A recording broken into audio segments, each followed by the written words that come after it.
ব্রাহ্মণবাড়িয়ার নবীনগরে সংবাদ সংগ্রহে যাওয়া ৩ জন গণমাধ্যম কর্মীকে লাঞ্ছিত ও অবরুদ্ধ করে রাখার অভিযোগ উঠেছে। বৃহস্পতিবার দুপুরে নবীনগর সদর ভূমি অফিসে এই ঘটনা ঘটে। ভুক্তভোগী সাংবাদিকরা হলেন বাংলা টিভির প্রতিনিধি পিয়াল হাসান রিয়াজ, গ্রিন টিভির প্রতিনিধি মামুনুল হক রুবেল, বাংলাদেশের আলো পত্রিকার প্রতিনিধি মোহাম্মদ অলিউল্লাহ।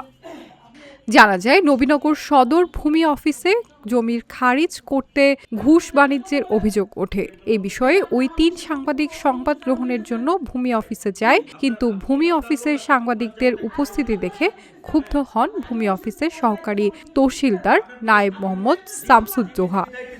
এ সময় কথা কাটাকাটির এক পর্যায়ে এক সাংবাদিকের মোবাইল কেড়ে নেওয়া হয়। পরে সহকারী তহসিলদার এবং অফিস সহায়ক হাবিবুর রহমান ওই ৩ সাংবাদিককে অফিসের ভেতরে তালাবদ্ধ করে বেরিয়ে যায়। এতে ভূমি অফিসে সেবা নিতে আসা অন্যান্য সেবাগ্রহীতারাও ভেতরে আটকা পড়েন। খবর পেয়ে নবীনগর উপজেলা নির্বাহী কর্মকর্তা মোহাম্মদ মাহমুদুল হাসানের হস্তক্ষেপে প্রায় ১ ঘণ্টা পর ওই অবরুদ্ধ দশা থেকে মুক্ত হন ওই ৩ সাংবাদিক, যার একটি ভিডিও সামাজিক যোগাযোগ মাধ্যমে ছড়িয়ে পড়েছে।